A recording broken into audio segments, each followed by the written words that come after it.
आखिरकार 20 साल बाद उद्धव ठाकरे और राज ठाकरे एक साथ नजर आए। दोनों भाइयों ने मिलकर इस बार के बीएमसी चुनाव के लिए गठबंधन की घोषणा यहां पर की। उद्धव ठाकरे और राज ठाकरे दोनों की पार्टी यानी शिवसेना और महाराष्ट्र नवनिर्माण सेना एक साथ मुंबई और दूसरी अन्य महानगरपालिका का चुनाव एक साथ लड़ने वाले हैं। उद्धव ठाकरे और राज ठाकरे ने कौन कितने सीटों पर लड़ेगा इसकी घोषणा नहीं की। राज ठाकरे का कहना है अगर ये घोषणा हो जाती है तो कार्यकर्ता और पदाधिकारियों को दूसरी पार्टियां अपने पार्टी में ले सकती है, इसलिए फिलहाल कौन कितने सीटों पर लड़ेगा इस पर कोई घोषणा नहीं होगी। जब फॉर्म भरने का आखिरी दिन होगा तब इसके बारे में बताया जाएगा कि दोनों भाई कौन सी सीट पर और कहां कौन कितने सीटों पर लड़ रहा है। लेकिन आखिरकार दोनों भाइयों में गठबंधन हो चुका है। अब इससे आने वाले बीएमसी चुनाव की रंगत और बढ़ चुकी है। कैमरामैन दिलीप अवेरे के साथ विनोद जगदाले, न्यूज़ 24 मुंबई।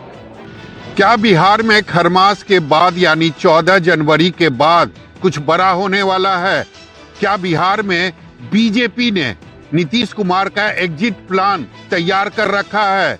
सूत्रों की माने तो आजकल बिहार की राजनीति में यह चर्चा खूब हो रही है कि बीजेपी ने मुख्यमंत्री नीतीश कुमार का एग्जिट प्लान तैयार कर लिया है और नीतीश कुमार को इस बारे में खबर भी दे दी गई है। बीजेपी चाहती है कि अगले 3 महीने के बाद बीजेपी का कोई नेता बिहार का मुख्यमंत्री का कुर्सी संभाले और मुख्यमंत्री नीतीश कुमार अपने पद से इस्तीफा दे दे। बीजेपी ये भी चाहती है कि अगर मुख्यमंत्री नीतीश कुमार अपने पद से इस्तीफा देते हैं तो उनके बेटे निशांत कुमार को बिहार का डिप्टी सीएम बनाया जाएगा। हालांकि बीजेपी के तरफ से यह ऑफर जो है वह मुख्यमंत्री नीतीश कुमार को दे दी गई है। अब फैसला नीतीश कुमार को करना है। हालांकि जब मुख्यमंत्री पद का इस बार शपथ ले रहे थे नीतीश कुमार, तभी से यह चर्चा होनी शुरू हो गई थी बिहार में कि आखिर कितने दिनों तक मुख्यमंत्री नीतीश कुमार मुख्यमंत्री बने रहेंगे। कैमरामैन ऋषि के साथ सौरभ कुमार, पटना, न्यूज़ 24। उत्तर प्रदेश में बीजेपी के ब्राह्मण विधायकों ने गोलबंदी शुरू कर दी है। एक साथ 40 से ज्यादा ब्राह्मण विधायकों ने एकजुटता दिखाते हुए अपनी ताकत का एहसास कराया है। उत्तर प्रदेश विधानसभा के शीतकालीन सत्र के बीच लखनऊ में भारतीय जनता पार्टी के ब्राह्मण विधायकों के सहभोज को लेकर यूपी की सियासत गर्मा गई है। कुशीनगर से विधायक पीएन पाठक के सरकारी आवास पर यह सहभोज आयोजित किया गया था, जिसमें बीजेपी के करीब 40 ब्राह्मण विधायक और एमएलसी शामिल हुए थे। इस खबर के बाद सत्ताधारी पार्टी बीजेपी में हड़कंप मचा हुआ है। इस बैठक के दौरान उत्तर प्रदेश की सियासत में ब्राह्मणों के घटते वर्चस्व पर चर्चा की गई और ये कहा गया कि 90% ब्राह्मण मतदाता बीजेपी को वोट करता है, लेकिन फिर भी तमाम दूसरी जातियां गोलबंदी करके अपने वर्चस्व को बढ़ा रही हैं, जबकि ब्राह्मण समाज इसमें पीछे रह गया है। इससे पहले मानसून सत्र के दौरान ठाकुर विधायकों ने कुटुंब परिवार के नाम से आयोजन कर अपनी ताकत का एहसास कराया था और इस बार ऐसा ब्राह्मण विधायकों ने किया, जिस पर समाजवादी पार्टी अब बीजेपी पर ही तंज कस रही है। कैमरा पर्सन धर्मेंद्र कुमार साहू के साथ मानस श्रीवास्तव, लखनऊ, न्यूज़ 24। कांग्रेस ने उन्नाव रेप केस के दोषी पूर्व विधायक कुलदीप सिंह सेंगर को जमानत का विरोध किया है। कांग्रेस प्रवक्ता सुप्रिया सिन्हा ने कहा कि कोर्ट को अपने फैसले पर दोबारा संज्ञान लेना चाहिए। दिल्ली में 2017 के उन्नाव रेप केस की पीड़िता, उनकी मां और महिला कार्यकर्ता ने इंडिया गेट के पास प्रोटेस्ट किया। दिल्ली हाईकोर्ट ने उन्नाव रेप केस में उम्र कैद की सजा काट रहे भाजपा के पूर्व विधायक कुलदीप सिंह सेंगर को बड़ी राहत दी है। जस्टिस सुब्रमण्यम प्रसाद और हरीश वैद्यनाथन शंकर की बेंच ने सेंगर की सजा को उसकी अपील पर अंतिम सुनवाई तक के लिए सस्पेंड कर दिया है। कोर्ट ने उसे 15 लाख रुपए के निजी मुचलके पर सशर्त जमानत दी है। अदालत ने सेंगर पर 4 अहम शर्तें लगाई। उसे पीड़िता से 5 किलोमीटर की दूरी बनाए रखनी होगी, हर सोमवार को पुलिस के सामने हाजिरी देनी होगी, अपना पासपोर्ट संबंधित प्राधिकरण के पास जमा कराना होगा ताकि वह देश से बाहर न जा सके। किसी भी शर्त के उल्लंघन पर जमानत स्वतः रद्द कर दी जाएगी। नमन कुमार, दिल्ली, न्यूज़ 24। महाराष्ट्र में महानगर पालिका चुनाव के नामांकन का आज दूसरा दिन है। खबर है कि पुणे और पिंपरी चिंचवड़ में दोनों एनसीपी साथ आ सकती है, यानी ठाकरे ब्रदर्स की तरह ही पवार परिवार भी साथ आ सकता है। लेकिन बीएमसी को लेकर दोनों ही एनसीपी का किसी भी गठबंधन से बात नहीं बनी है। इस बीच एनसीपी अजित पवार गुट ने आज अपने चुनाव प्रचार की शुरुआत कर दी है। आज अटकलें थी कि ठाकरे ब्रदर्स की प्रेस कॉन्फ्रेंस में एनसीपी एसपी को लेकर भी कोई बड़ा खुलासा हो सकता है कि एनसीपी एसपी उस गठबंधन का हिस्सा होगी और कितनी सीटें मिलेंगी, लेकिन ऐसा नहीं हुआ। इससे पहले एनसीपी के नेताओं ने जब बात की तब कहा कि ज्यादातर नेताओं कार्यकर्ताओं की इच्छा है कि वो कांग्रेस के साथ जाएं, लेकिन कांग्रेस से एनसीपी शरद चंद्र पवार पार्टी ने 53 सीटों की मांग की है, जिससे जो गठबंधन की बात है वो भी खटाई में पड़ गई है। इस बीच आज दोनों ही पार्टियों को लेकर सस्पेंस बना हुआ है और एनसीपी की दोनों ही पार्टियां किसी भी गठबंधन का हिस्सा नहीं है। मैं अंचल के साथ इंद्रजीत सिंह, न्यूज़ 24 मुंबई। चुनाव आयोग द्वारा 12 राज्यों में कराए गए SIR यानी कि स्पेशल इंटेंसिव रिवीजन, जो एक नई वैध मतदाता सूची बनाने की प्रक्रिया है, लगभग पूरी हो चुकी है और सभी राज्यों में लगभग ड्राफ्ट सूची आ चुकी है। यानी कि जितने नाम कटने थे वो कट के एक ड्राफ्ट सूची आ गई है और अब इस ड्राफ्ट सूची में क्लेम एंड ऑब्जेक्शन का पीरियड चल रहा है। आपको बता दें कि कई ऐसे राज्य हैं जहां पे बहुत इस बात को लेकर के विवाद हुआ, जिसमें सबसे पहले नाम आता है पश्चिम बंगाल का। उत्तर प्रदेश में भी कई राजनीतिक दल के नेताओं ने इस पर सवाल खड़ा किए। तो ऐसे में सवाल उठता है कि जो नाम अभी कटे हैं, जैसे पश्चिम बंगाल में 58 लाख नाम कटे, तो सिर्फ नाम 58 लाख ही रहेंगे या और बढ़ सकते हैं? जो सूत्र बताते हैं, सूत्रों से जानकारी मिली है कि उत्तर प्रदेश, पश्चिम बंगाल में घुसपैठियों का मुद्दा जो सामने आ रहा है, उसको लेकर के घुसपैठियों का नाम से तो नहीं, लेकिन चुनाव आयोग संदिग्ध फॉर्म की जांच पड़ताल कर रहा है। पश्चिम बंगाल की बात करें तो पश्चिम बंगाल में बहुत से ऐसे फॉर्म हैं जो संदिग्ध कैटेगरी में आते हैं। अब देखना होगा कि क्लेम एंड ऑब्जेक्शन पीरियड के बाद जो अंतिम सूची है उसमें पश्चिम बंगाल में सिर्फ 58 लाख नाम करते हैं या संख्या और ज़्यादा बढ़ सकती है। तमाम राजनीतिक दलों की भी नज़र इस पर बनी हुई है। कैमरामैन जहांगीर के साथ प्रशांत देव, न्यूज़ 24 दिल्ली। गुजरात में ऑपरेशन डोरी के तहत चाइनीज मांझा यानी कि मौत के मांझे पर पुलिस का शिकंजा, उसके बावजूद 2 दिनों में कटे 2 युवकों के गले। उत्तरायण पर्व को ध्यान में रखते हुए गुजरात पुलिस ने प्रतिबंधित चाइनीज डोर के खिलाफ राज्यव्यापी अभियान छेड़ा हुआ है।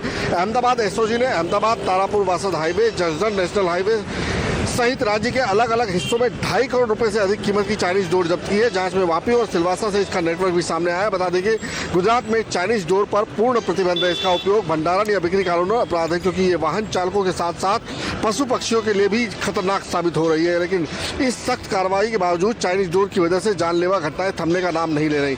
बुधवार की सुबह ही दाहोद में बाइक से जा रहे युवक के गले और कंधे पर अचानक चाइनीज डोर आ गई, जिससे उसका गला गंभीर रूप से कट गया और 50 टाँके लेने पड़े। वहीं एक दिन पहले यानी मंगलवार को अहमदाबाद के मेमको इलाके में बाइक सवार युवक का गला कट गया, जिसे पुलिस जवान ने अपनी सतर्कता से अस्पताल पहुंचाया और उसकी जान बच गई। कैमरामैन प्रसाद भूपेंद्र सिंह, अहमदाबाद, न्यूज़ 24। बांग्लादेश में हिंदुओं पर हो रहे अत्याचार के विरोध में आज जम्मू में कांग्रेस के नेता कार्यकर्ता सड़कों पर उतरे हैं। तस्वीरों में आप देखिए, यहाँ पर तो बांग्लादेश में हिंदुओं को टारगेट किया जा रहा है, उसके खिलाफ यहाँ पर जो नारेबाजी है जो की जा रही है। तस्वीरों में आप देखिए, ये कांग्रेस के नेता कार्यकर्ता हैं, ये नारे लगा रहे हैं कि बांग्लादेश में जो हिंदुओं को टारगेट किया जा रहा है, उनकी हत्या हो रही है, उसे जो है वो रुकना चाहिए। और आप तस्वीरों में देखिए कि यहाँ पर जो कांग्रेस के नेता कार्यकर्ता हैं वो लगातार यहाँ पर जो प्रोटेस्ट है वो कर रहे हैं। यहाँ पर जो मोदी सरकार है उसके खिलाफ भी यहाँ पर जो नारेबाजी वो की जा रही है। और आप देखिए कि यहाँ पर जो बांग्लादेश है उसके खिलाफ यहाँ पर जो प्रोटेस्ट है वो किया जा रहा है। जो बैनर पोस्टर हाथ में लिए उस पर लिखा हुआ है कि बांग्लादेश में हिंदुओं पर मोदी सरकार एक्शन ले वरना गद्दी छोड़े। ये जो पोस्टर बैनर हाथ में लिए हुए हैं, डिमांड जैसे कि कांग्रेस नेता बता रहे हैं कि हमारी यही डिमांड है कि वहां पर यानी बांग्लादेश में हिंदुओं पर जो अत्याचार हो रहा है उस पर मोदी सरकार जो है वो एक्शन ले। और आज देखिए कि यहाँ पर कांग्रेस की ओर से जो प्रोटेस्ट है वो किया जा रहा है। कैमरामैन दीपक के साथ पंकज शर्मा, न्यूज़ 24 जम्मू। उत्तर प्रदेश के अमरोहा जिले की रहने वाली एक 11 साल की आहाना की मौत ज्यादा फास्ट फूड खाने की वजह से हो गई। जी हाँ, ये खबर जैसे ही सोशल मीडिया पर फैली उसके बाद से परिजनों के मन में डर और खौफ समा गया। लेकिन न्यूज़ 24 आपको इसके पीछे की पुख्ता खबर बताता है। आपको बता दें कि आहाना को बेशक जंक फूड खाने का शौक था, लेकिन उसकी मौत जंक फूड खाने की वजह से नहीं हुई। एम्स दिल्ली के सूत्रों की माने तो 19 सितंबर को वो एम्स आई थी, जहां पर उसका इलाज किया जा रहा था। लेकिन जिस तरीके की उसकी स्थिति थी उसमें ये बताया जा रहा है कि पहले से ही वो काफी ज्यादा बीमार थी, उसको टीबी भी हुआ था, साथ ही साथ टाइफाइड ज्यादा होने की वजह से उसकी आंतों में छेद हो गया था, जिसका इलाज मुरादाबाद के एक अस्पताल में किया भी गया। लेकिन वहां पर उसे इन्फेक्शन काफी ज्यादा बढ़ा, उसके बाद एम्स लाया गया, यहाँ पर भी लगातार उसका इलाज किया जा रहा था उसके बीमारी का। लेकिन जिस तरीके की स्थिति बनी हुई थी उसमें यह जरूर था कि उसकी हालत काफी गंभीर थी। हालांकि जिस तरीके से उसको कार्डियक अरेस्ट हुआ उस पर ही डॉक्टर का कहना है कि मौत की वजह कार्डियक अरेस्ट बनी है, लेकिन कई बीमारी होने की वजह से ही इस तरीके की स्थिति पैदा हुई। जहां तक जंक फूड खाने की बात है तो डॉक्टरों का ये कहना है कि जंक फूड खाने से उसकी मौत बिल्कुल नहीं हुई। ये जरूर है कि अगर आप ज्यादा जंक फूड का इस्तेमाल करते हैं तो धीरे धीरे वो आपके शरीर को जरूर नुकसान पहुंचाता है, लेकिन किसी की मौत को इस तरीके से नहीं जो है जंक फूड देता है। लेकिन कुल मिलाकर डॉक्टरों का यही कहना है कि हो सके तो जंक फूड का इस्तेमाल जरूर करें। लेकिन फिलहाल इस खबर में इस तरीके से साफ कर दिया गया है कि मौत ज्यादा जंक फूड खाने से नहीं हुई है। पल्लवी झा, दिल्ली न्यूज़ 24। मां वैष्णो देवी के द्वार में श्रद्धालुओं की भारी भीड़ देखी जा रही है। श्रद्धालु देश विदेश से बेहद ज्यादा संख्या में मां वैष्णो देवी के द्वार पहुंच रहे हैं और श्रद्धालुओं की सुरक्षा को सुनिश्चित करने के लिए श्री माता वैष्णो देवी श्राइन बोर्ड प्रशासन की ओर से पुख्ता इंतजाम किए गए हैं। चाहे भवन हो, कटरा से लेके पूरा ट्रैक हो, चप्पे चप्पे पर सुरक्षा बलों की तैनाती की गई है, क्योंकि देखा जा रहा है कि श्रद्धालु अभी से जो है बेहद ज्यादा संख्या में मां वैष्णो देवी के द्वार पहुंच रहे हैं और खासतौर पर 31 दिसंबर की रात और नए साल के मौके पर जो है श्रद्धालुओं की भीड़ और ज्यादा बढ़ जाएगी और ऐसे में वहां पर जो श्रद्धालु हैं उनको यात्रा के दौरान किसी प्रकार की सुविधा का सामना ना करना पड़े, इसके लिए भी श्राइन बोर्ड ने समीक्षा बैठक की है।